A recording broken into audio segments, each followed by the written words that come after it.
Bonjour Commence. Julien. Bonjour Yoshi, Ça va? tout va bien. Tout va bien? Je m'apprête.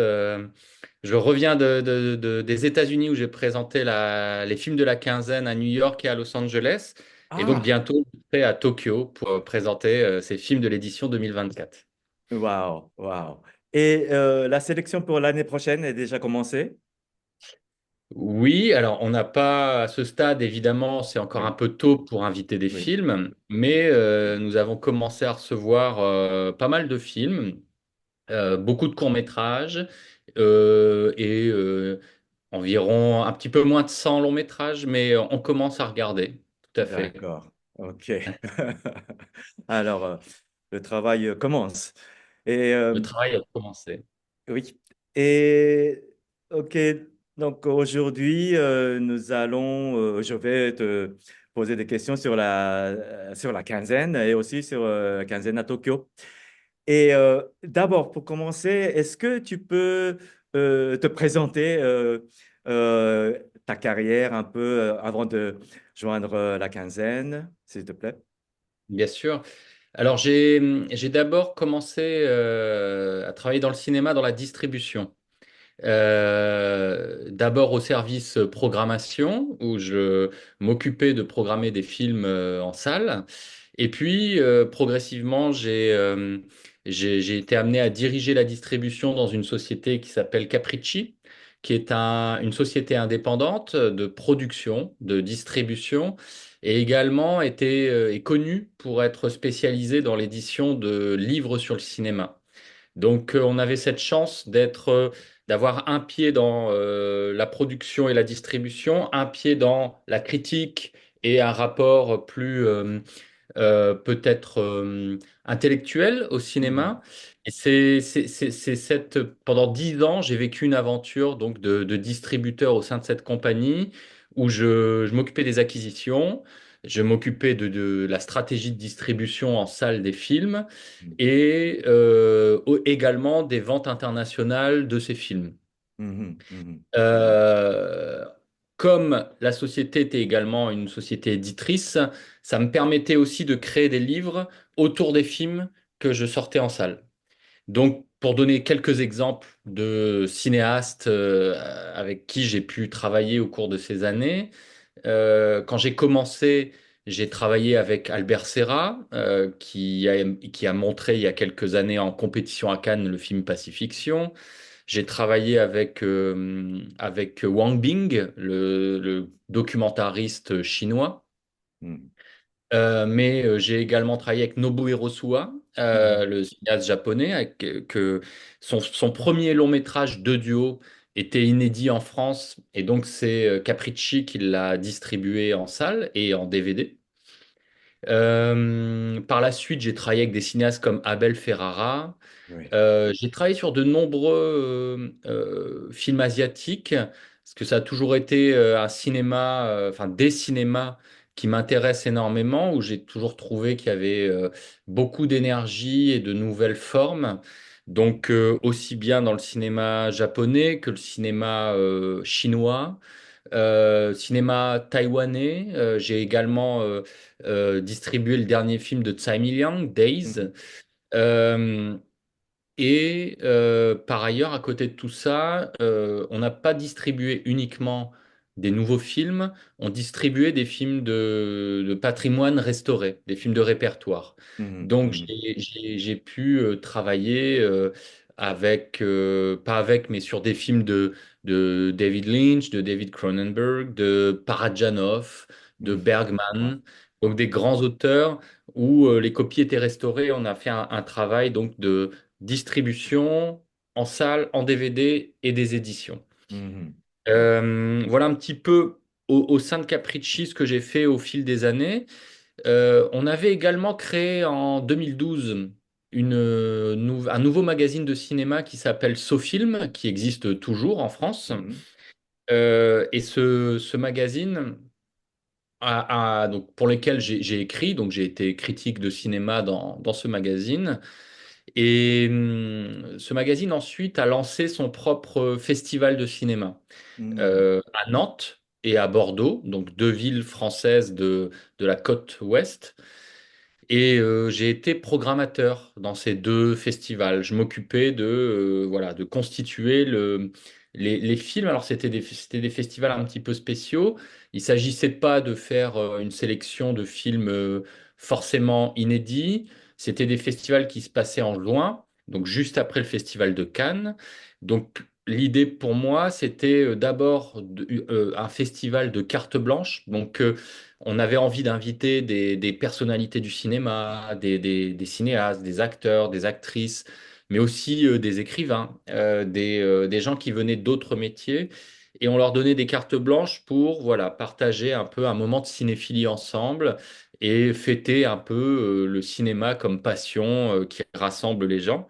Et puis on avait aussi quelques avant-premières dans le cadre de ces festivals. Donc voilà, je me suis occupé de ces festivals pendant au moins 5 ans. Wow. Euh, et avant de quitter Capricci et puis de rejoindre la quinzaine, j'avais été à l'initiative de ce projet avec la Fondation Chantal Akerman de rassembler l'intégralité des films de Chantal Akerman pour faire un coffret DVD unique avec l'ensemble des films. Et également, ça devait se transformer par une sortie en salle des films. Alors, je suis parti avant que tout ça puisse se terminer, mais aujourd'hui, ce travail est accompli et ce coffret DVD existe et les films de Chantal ont été diffusés, au moins en France, mais ils commencent aussi à être diffusés à l'international. Donc voilà, c'est un peu à la sortie de ce projet-là que j'ai été choisi pour être le nouveau délégué général de la quinzaine. Waouh, quelle carrière, merci beaucoup.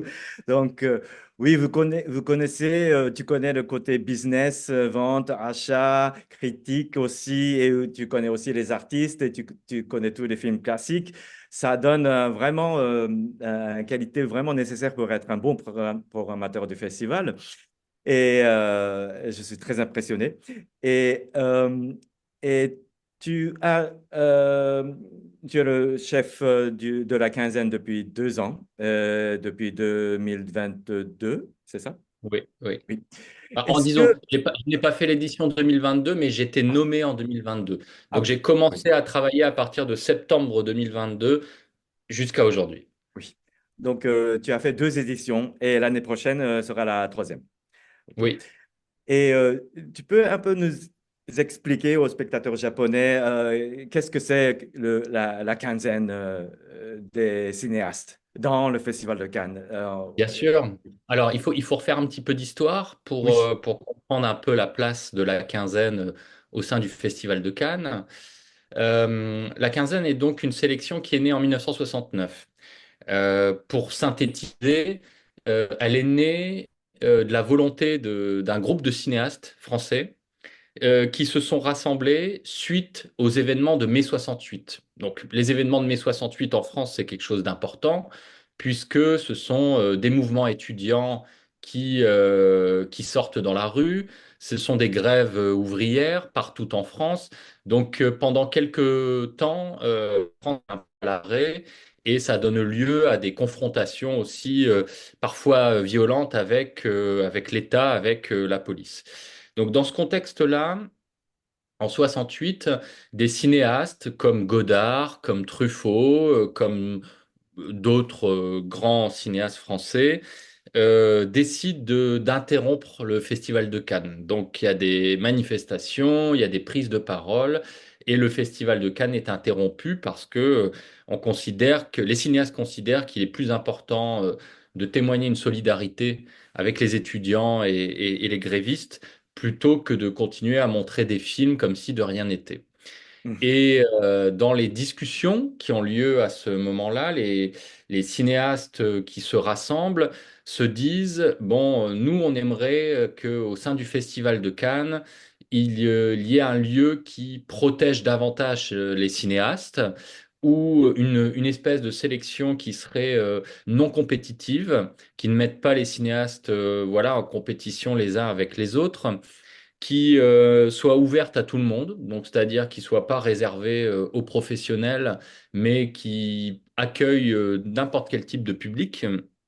et qui puisse, sans aucune contrainte, accepter des films qui viennent du monde entier, de n'importe quel pays, que ce soit des films totalement indépendants, que des cinéastes envoient eux-mêmes, que ce soit des petites productions, ça peut être aussi parfois des plus grosses productions. Enfin, il y a cette idée qu'il y a un éclectisme qui est défendu au sein de la quinzaine, tout type de film est le bienvenu. Et voilà. Il faut que la diversité du cinéma et la liberté des cinéastes soient protégées et défendues par ce lieu à l'abri du marché, à l'abri de toute considération extérieure au cinéma en tant qu'art. Mm. Donc, Mm.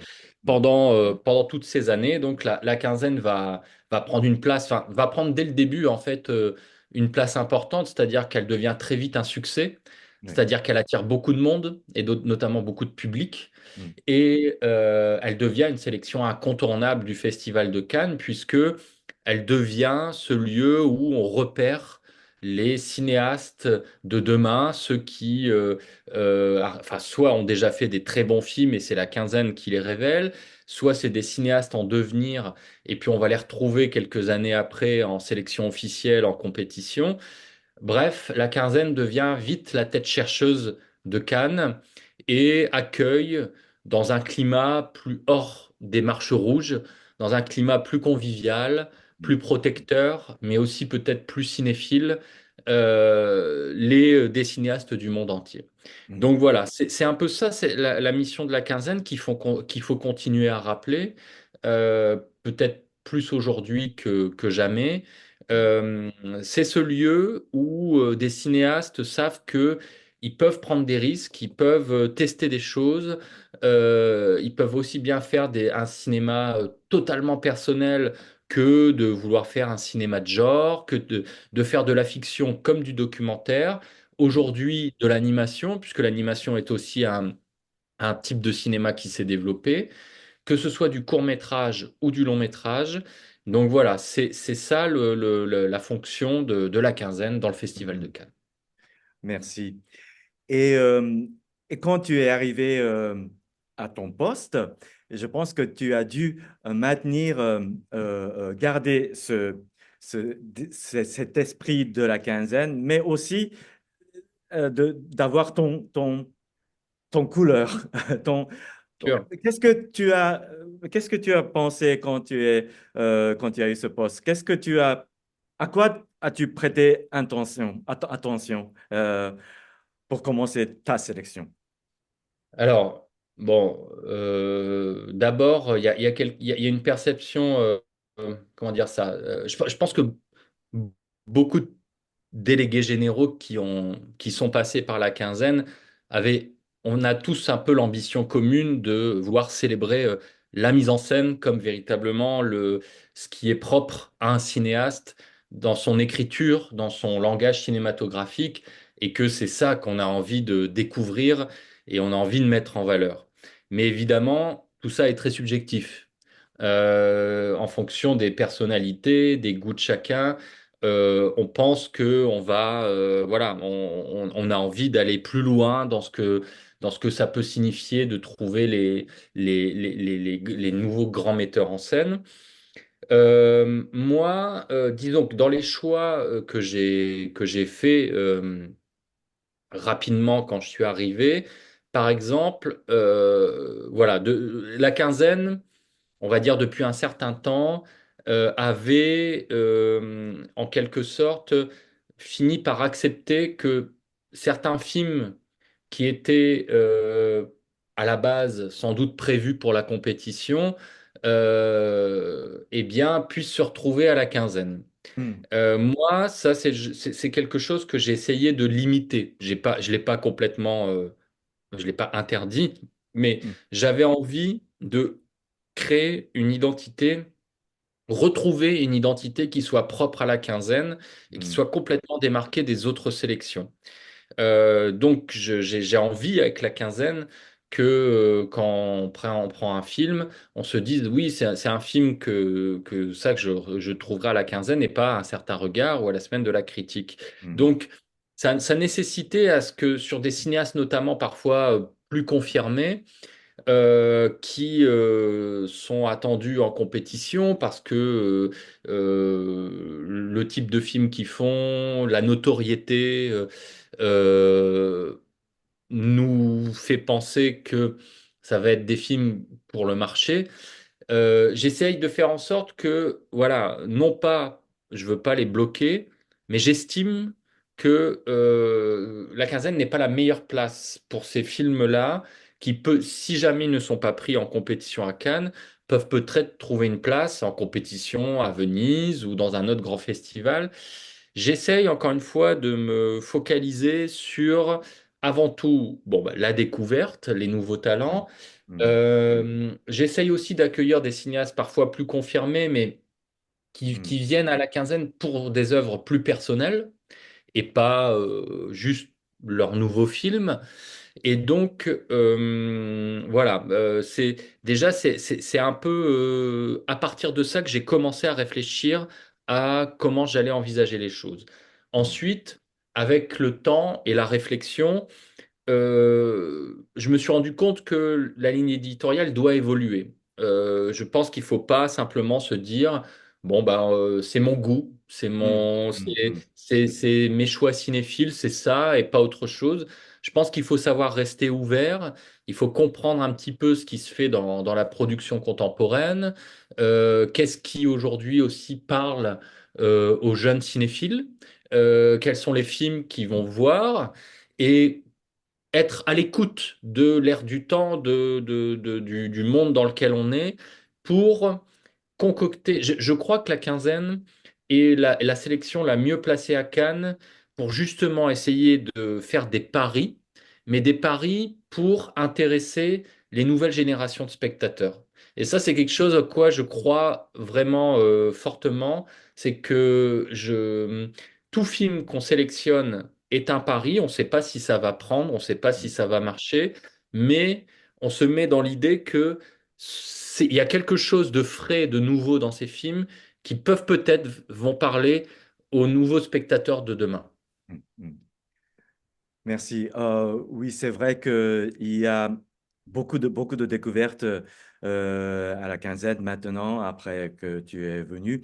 Et j'ai aussi découvert beaucoup de films que moi aussi, j'ai pensé que ça va parler à à la nouvelle génération. Et donc, bravo pour ton job. Et tu nous as dit au début que tu viens de rentrer des États-Unis. Donc, depuis l'année dernière, la quinzaine est montrée à Tokyo et à d'autres pays aussi. Et d'où est venue cette idée de montrer la sélection en Asie et L'étranger. d'autres pays?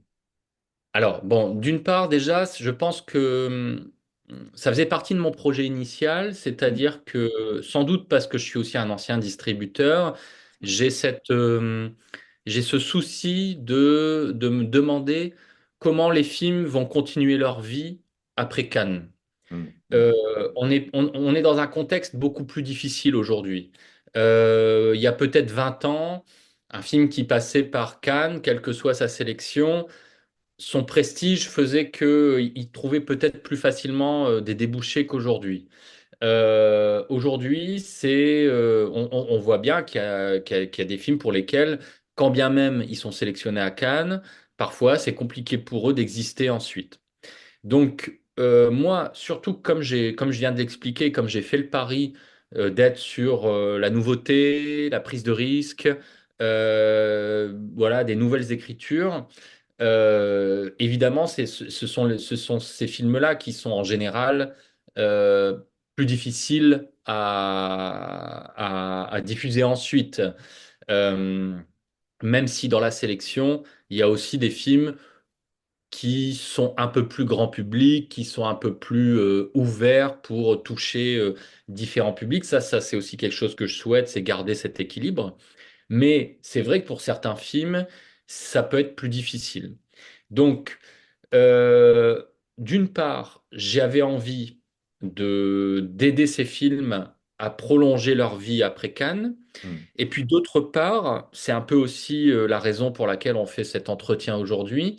J'ai envie d'expliquer ce que c'est que la quinzaine aux gens du monde, aux cinéastes du monde entier. Donc pour moi, alors moi ça commence en juin, c'est-à-dire après Cannes, d'abord je fais une reprise des films dans toute la France. Donc ça commence déjà là. Ouais. Et ensuite, je commence à voyager à l'international jusqu'au mois de décembre pour montrer des films de la quinzaine. Mhm. Et donc, quand je vais montrer les films de la quinzaine à l'étranger, je rencontre des cinéastes, je rencontre des producteurs, je rencontre des vendeurs. Et pour moi, c'est la possibilité de leur expliquer, de faire de la pédagogie sur ce que c'est que la quinzaine et expliquer pourquoi c'est important qu'ils nous montrent leurs films et que voilà, ils ont une chance aussi de venir à Cannes.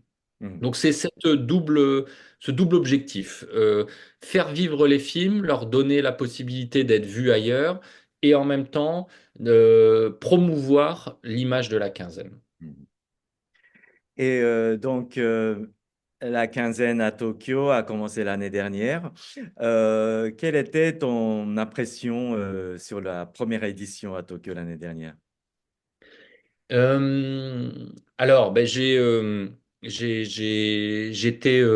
déjà très heureux d'avoir l'opportunité. J'ai vu que l'événement même avait permis notamment de rassembler des cinéastes japonais que j'ai pu croiser lors de ma visite.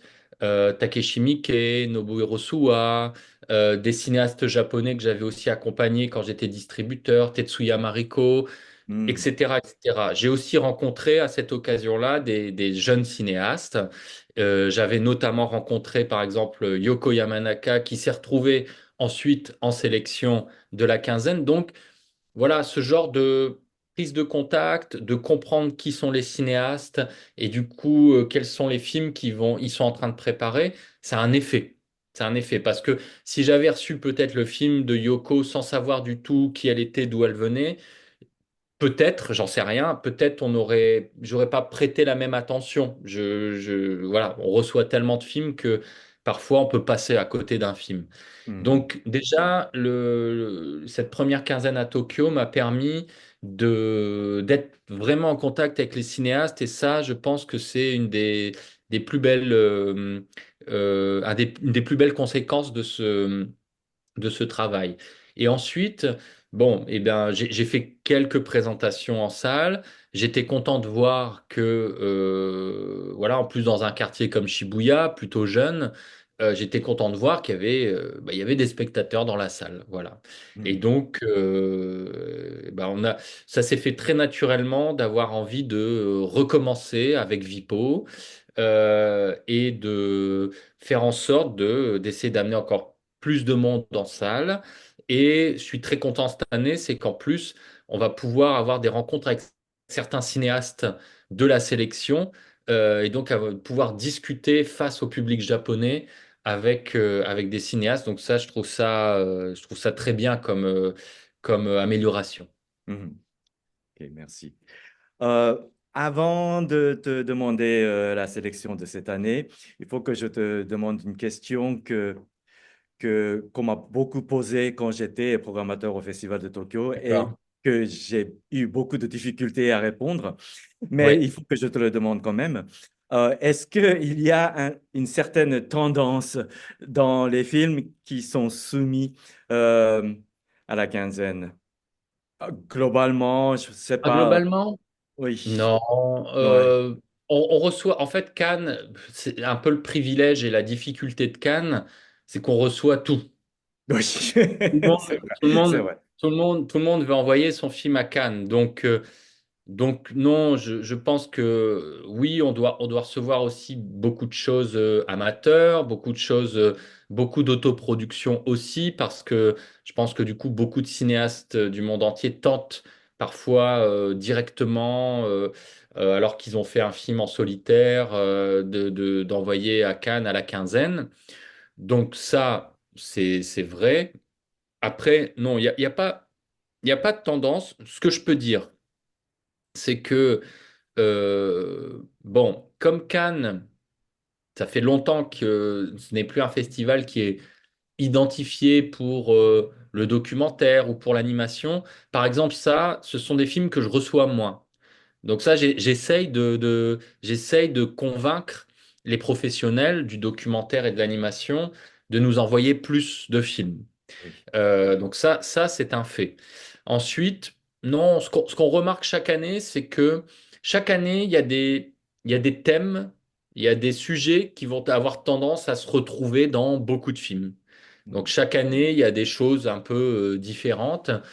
Mais ça reste, voilà, ce sont pas des constantes, ce sont des petites choses qu'on repère à force de voir des films, etc. Mais ça, je pense que c'est vrai partout dans tous les festivals. Mm.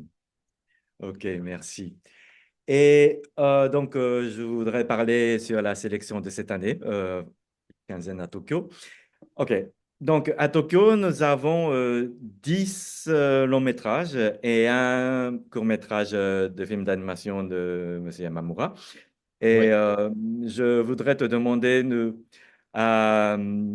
recommander quelques films. On ne peut pas euh, expliquer tous les films un par un. Mais par oui, exemple, tu as choisi, et il est aussi choisi à Tokyo, le film This Life of Mine comme film d'ouverture de la quinzaine. Et il va aussi ouvrir oui, la sélection de Tokyo. Est-ce que tu peux oui. nous expliquer un peu sur ce film? Oui, alors déjà, je suis très content, c'est que Agathe et Adam Bonitzer seront à Tokyo pour l'ouverture avec moi, donc. Bon, alors c'est un film un peu spécial dans le sens où évidemment c'est le dernier film de la réalisatrice qui pendant la post-production du film du coup a disparu, qui souffrait d'une maladie. Sophie Fillière, c'est une cinéaste française qui n'avait jamais été sélectionnée à Cannes, qui pourtant avait une notoriété au sein du cinéma français comme étant quelqu'un qui écrit des dialogues, qui est une très grande scénariste et donc avec des dialogues très savoureux, très drôles, très tragicomiques aussi, qui parlent de questions existentielles, du couple, de l'amour et de la vie. Et voilà, on avait trouvé que ce film Ma vie, ma gueule était peut-être un de ses plus aboutis, ou ni si ce n'est le plus abouti, le plus maîtrisé, Hmm.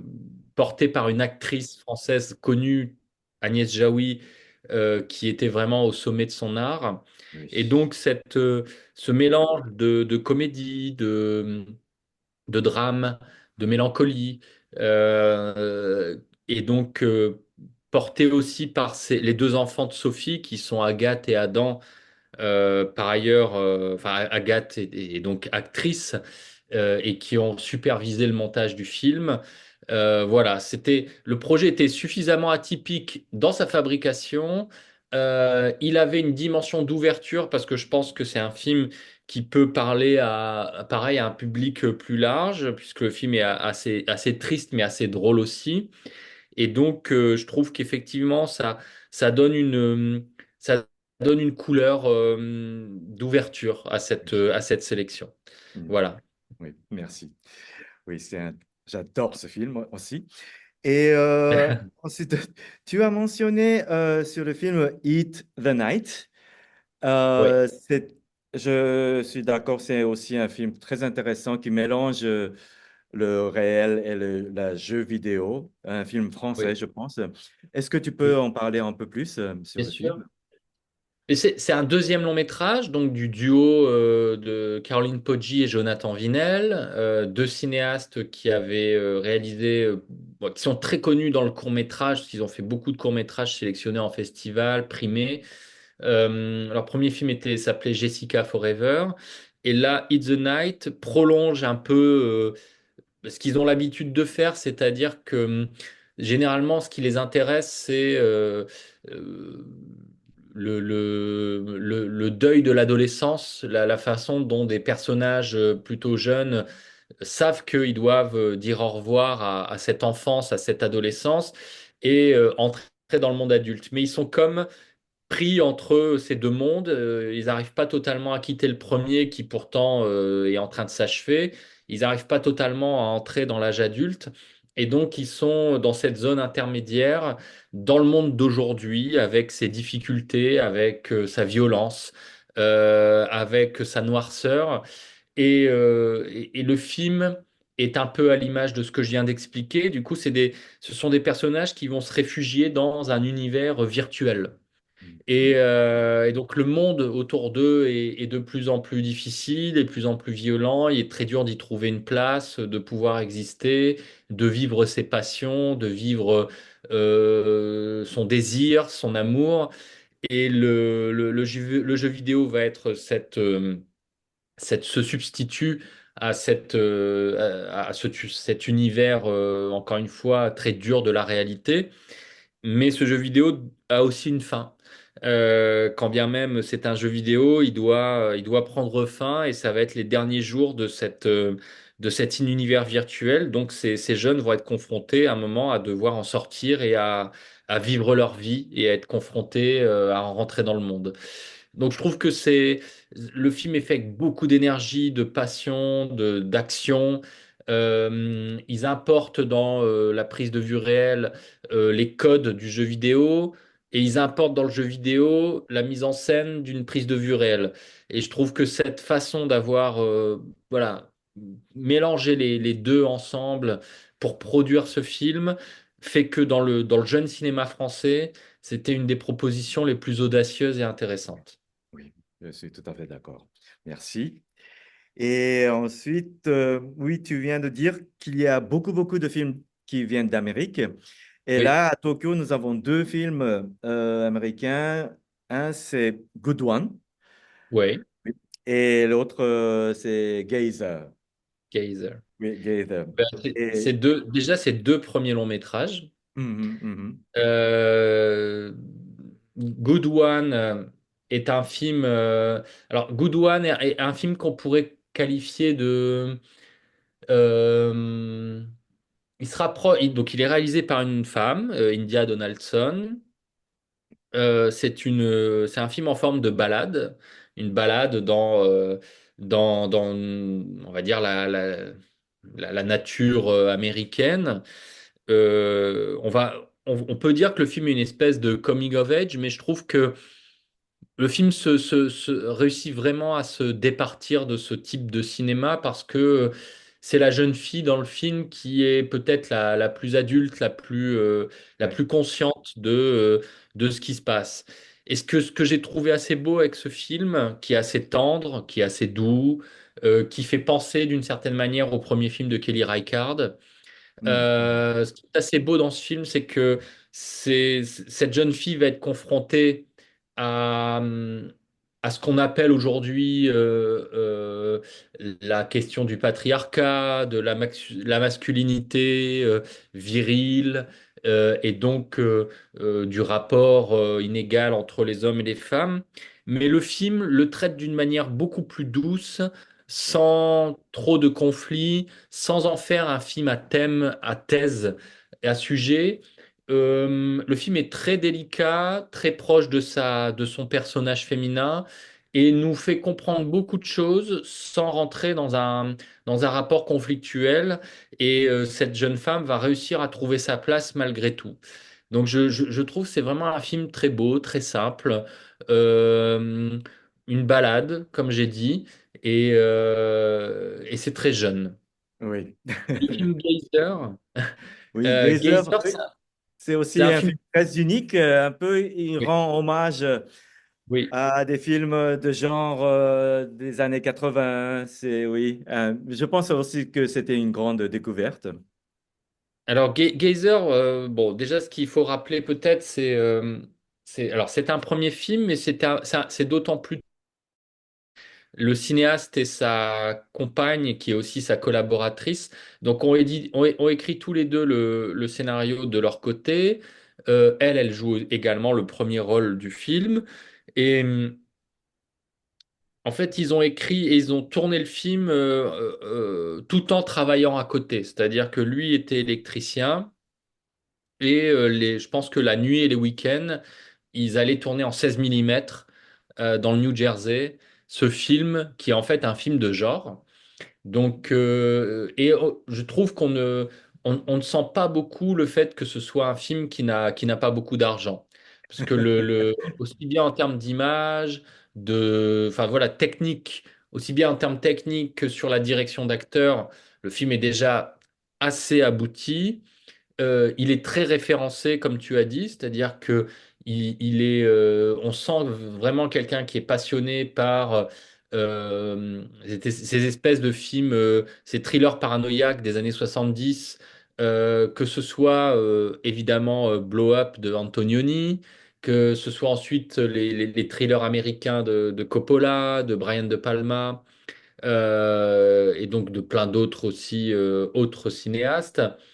Euh, donc le film à la fois est un hommage, il s'inscrit véritablement dans une espèce de film maniériste qui refait comme ça, reprend les codes et les thèmes à partir d'un personnage qui donc oublie, a un problème de mémoire Mm. et donc est obligée d'enregistrer ce qu'elle voit. En tout cas, elle l'enregistre sur un dictaphone pour ne pas oublier et savoir ce qu'elle a fait. Donc, du coup, on rentre vraiment dans quelque chose d'assez Hitchcockien, puisque c'est un personnage qui voilà, oublie ce qui lui est arrivé. Donc, le spectateur a un temps d'avance sur elle.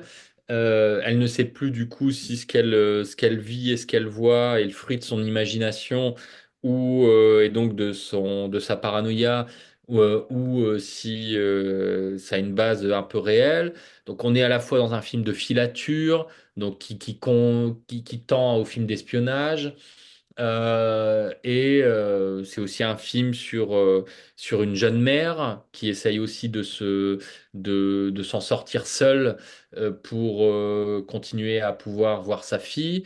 Voilà, donc c'est un très beau film, premier film de genre, très courageux et je pense très prometteur pour ce jeune cinéaste. Oui, merci. Et comme film d'Asie, il y a un film que tu as aussi mentionné tout à l'heure, que le film qui a eu Special Mention, Mongrel.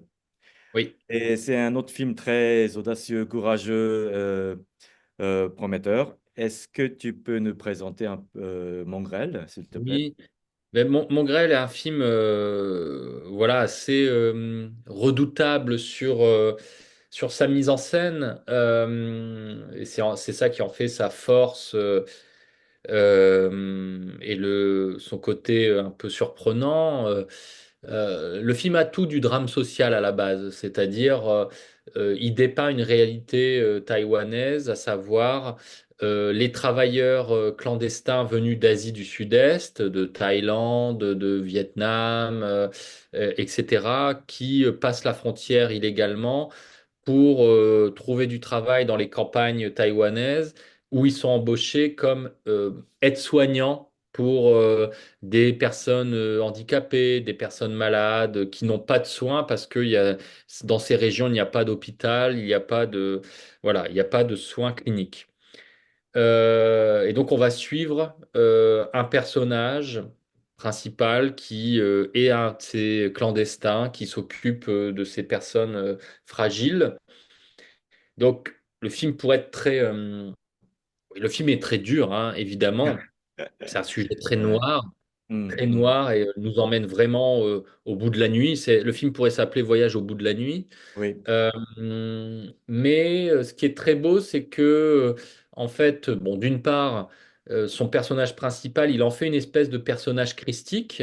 Donc ça, c'est quand même assez intéressant de voir qu'à Taïwan, il y a quelque chose du catholicisme qui perdure dans les campagnes. Et donc, lui, qui pourtant a bien d'autres soucis dans la vie que de simplement s'occuper de ces personnes en difficulté, va vraiment se consacrer, se dédier, s'offrir pour, voilà, par compassion. Et donc, on va suivre un petit peu sa traversée. Et donc, cette traversée va être vraiment une traversée, comme je l'ai dit, dans la nuit. Mais encore une fois, ce qui est assez fantastique, c'est la mise en scène, c'est la façon dont le film est tourné à base de, pas seulement, mais il y a des très beaux plans séquences. Il y a vraiment un travail sur la durée. Il y a un vrai travail de montage. Il y a quelque chose d'un peu bressonien dans la façon dont le film a été pensé et conçu, qui fait que même si on sait qu'on va vers quelque chose qui va être éprouvant pour le spectateur, on en sort quand même avec voilà, la satisfaction, le plaisir d'avoir d'avoir vécu une expérience difficile mais lumineuse au fond Mm. et très bien et très très bien mise en scène. Oui, merci. Et ensuite, je voudrais parler bien sûr sur les films japonais. Oui. Et nous avons Desert of Namibia. Et on était vraiment, vraiment contents cette année qu'une jeune cinéaste a été sélectionnée à Cannes. Euh, donc, qu'est-ce qui t'a marqué, le film? Qu'est-ce que tu as pensé? Que Bon, penses-tu du film? Oui. déjà, ce que j'ai senti, c'est que le film est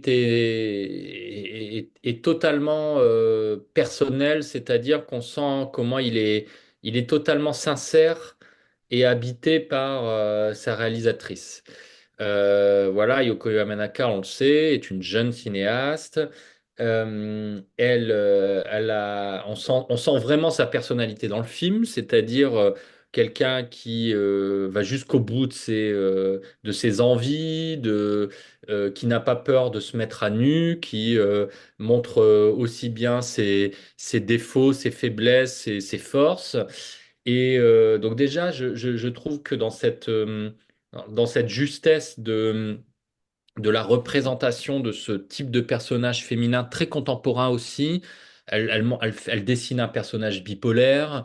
Elle ne cherche jamais à excuser ses excès ou ses difficultés avec les hommes, avec ses collègues, avec les gens qui l'entourent.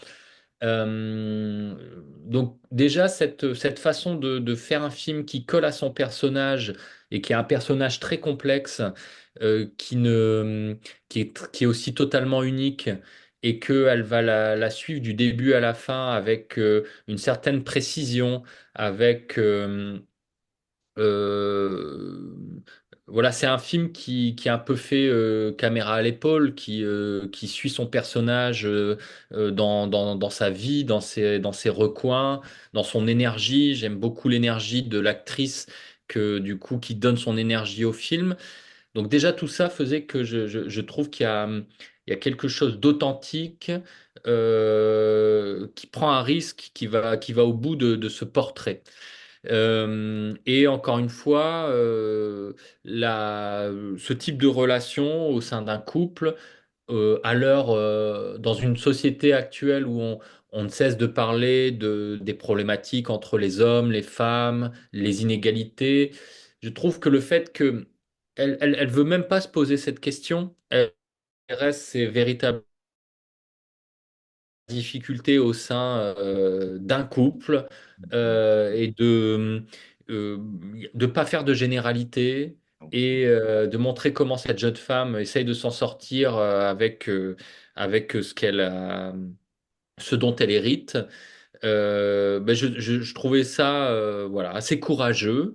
Je trouve le film bien réalisé, bien monté. Je lui trouve d'une certaine manière, à la fois, le trouve assez proche de Duo de Suwa, puisque comme j'ai expliqué tout à l'heure, j'avais travaillé sur ce film et j'aime beaucoup le cinéma de Nobuhiro Suwa. Et déjà chez Suwa, il y avait ce côté un peu bipolaire d'un personnage féminin qui avait du mal à vivre son histoire d'amour. On retrouve quelque chose comme ça dans le film de Yamanaka. Et on retrouve aussi, de manière lointaine, cette même énergie qui n'a pas peur de se brûler les ailes qu'il y a dans le cinéma de Cassavetes, par exemple. Mhm, Moi, ça m'a mhm. fait un peu penser à ça. J'ai aimé retrouver la même brutalité et en même temps le même amour des personnages qu'on peut trouver dans l'intimité des films de Cassavetes. Oui. Oui, on peut dire que Yumi Kawai, l'actrice, c'est Gina Lawrence. Oui, Ouais, c'est ça, oui, Gina Rolandel, voilà. oui. Et j'aime beaucoup le côté que Yamanaka ne cherche pas à donner des réponses. Elle montre, Voilà. oui. Et c'est justement l'un des films qui parle à une nouvelle génération. Voilà. Bah, Oui, alors, j'ai pas trop suivi, enfin, je ne connais pas bien le marché japonais, mais j'ai cru mm, comprendre que le film avait quand même réussi à attirer oui, des spectateurs et des jeunes personnes en salle. oui. Donc ça, j'en suis évidemment très content. Mhm, mhm. Moi aussi. Mais voilà, effectivement, Ouais. c'est par rapport à ce que je disais tout à l'heure, j'ai envie de trouver des films comme ça, courageux, qui prennent des risques, et où une nouvelle génération de personnes va se dire, oui, mais en fait, c'est ça, c'est plus proche de ma vie que d'autres choses qui ont peut-être parfois plus de succès, qui sont plus populaires. Oui. Voilà. Et nous avons aussi Ghost Cat Anzu. Il y a beaucoup de films d'animation du Japon, je suppose. Mais pourquoi Bah, ce film? on n'a pas reçu tant de films Ah bon? d'animation que ça, encore une Ah fois. d'accord. Alors, il y avait Mhm. quelques films japonais, mais Ouais. pas non plus énormément. Mhm, mhm, Non, Ghost Tanzu, je crois que bon, alors à la fois ce qui nous a plu, c'est on trouvait déjà que le travail de rotoscopie était très bien fait, le fait oui. qu'il y a eu cette collaboration entre quelqu'un qui a fait des prises de vue réelles et puis quelqu'un qui a fait le dessin par-dessus, c'était assez beau. Et puis et puis quelque part, même si évidemment, c'est impossible de ne pas penser aux références à Miyazaki ou des choses comme ça, euh, ce qu'on a aimé, c'était l'impertinence et l'humour du film. C'est-à-dire que s'il n'y avait pas eu ce personnage très grossier qu'est ce chat Anzu, qui voilà, qui permet de créer un ton de comédie très particulière dans le film. Peut-être que voilà, on n'aurait pas eu cette envie, ce coup de cœur. Mais là, voilà, le fait de retrouver dans le cinéma japonais quelque chose d'un peu impoli, un peu vulgaire, et en même temps qui ne laisse pas pour autant les enfants de côté, qui parle quand même de la question du deuil, sans totalement verser dans la tragédie. Il y a quelque chose d'assez touchant, vraiment d'émouvant, et encore une fois, vraiment de drôle, parce que c'est un humour qu'on n'a plus beaucoup l'habitude de voir au cinéma, un chat qui pète et qui rote et qui dit des mots vulgaires. Finalement, on n'en voit plus tant que ça. Donc, c'est ce mélange-là qui nous a plu. Et puis encore une fois, le fait que derrière, il y a une jeune cinéaste, c'est son premier long métrage, qui collabore avec un vétéran du cinéma de fiction. Bah, là aussi, il y a quelque chose de nouveau, de frais, et on avait envie de mettre ça comme animation à l'honneur. Et nous avons aussi un court-métrage très très court, Extremely Short, d'un Master Yamamura. C'est un grand artiste des films d'animation. Et on va montrer 7 courts-métrages de Koji Yamamura. Est-ce que tu peux en parler un petit peu Oui, sur lui? Oui. bah, voilà, c'est effectivement Koji Yamamura est un maître de l'animation. Et donc, se pose toujours la question quand on a affaire à quelqu'un comme ça qui a déjà une reconnaissance très Mm, forte, qu'est-ce que, est-ce que c'est à la quinzaine ou pas qu'il faut le placer? Bon, déjà d'une part, le fait que l'animation n'est pas encore peut-être suffisamment représentée à Cannes, on s'est mm, dit que C'était justement peut-être un moyen d'envoyer un signal fort que de recevoir un grand maître de l'animation japonaise à la quinzaine. Et puis, très sincèrement, en fait, parmi toutes les propositions de courts-métrages d'animation qu'on a reçues, quand bien même le film est très court, il nous a paru voilà, le plus impressionnant dans sa poésie. Euh, on a compris petit à petit, parce que le film, quand on n'est pas japonais, il n'est pas évident à comprendre d'emblée Oui, parce que ça joue beaucoup sur les sonorités, les oui, syllabes japonaises. oui. Et donc, la première fois qu'on l'a découvert, comme il n'y avait pas tous les sous-titres, on a d'abord simplement vu la partie graphique, comment ça a évolué. Bon, il y avait la musique, etc. Et c'était déjà très beau. On sentait bien que il y avait quelque chose de très métaphorique et très intéressant sur cette idée que de la dernière parole, d'un instant fugace qui correspond à une vie, qui correspond au dernier mot de quelqu'un qui parle avant de mourir. Donc je trouvais que la dimension poétique du film était incroyablement forte. Et puis quand on a découvert que il y avait aussi quand même tout ce travail sur le langage qui part en fait, du langage qui ressemble à un langage de bébé, d'enfant qui dit ses premiers mots. Et en Mm, fait, le mm, film nous surprend parce que on comprend à la fin qu'il s'agissait des derniers mots de quelqu'un qui va mourir. Voilà, j'ai mm, réussir ça en 5 minutes avec la virtuosité du dessin qui mm. ne cesse de bouger, de se transformer, de se reconfigurer. Voilà, c'est un film qui est tout petit, qu'on peut mettre facilement dans une programmation et qui a un effet maximal parce que en fait, tout de suite, on voit que c'est un grand maître. Wow. Mm. Merci beaucoup Julien pour ta présentation très très précise et très persuasive. Merci beaucoup.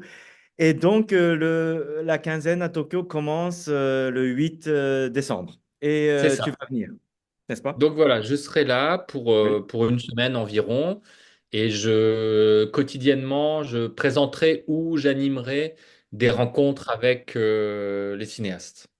OK. Et pour finir, est-ce que tu peux donner un message aux spectateurs japonais qui t'attendent?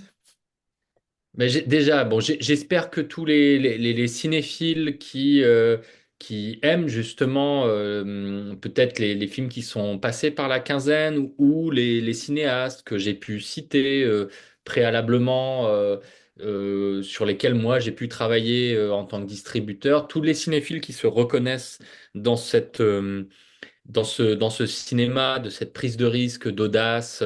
Mais j'espère qu'ils seront au rendez-vous et qu'ils viendront découvrir les films et qu'ils poseront des questions, parce que je suis là pour leur répondre.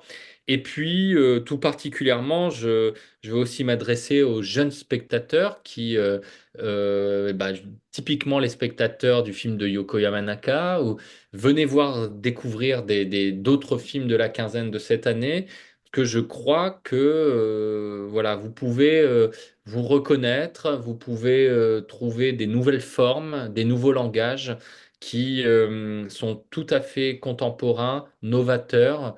Et en tout cas, je crois que ces films font partie de ce qu'il y avait de plus audacieux dans ce qu'on a pu découvrir cette année. Merci beaucoup Julien. Merci.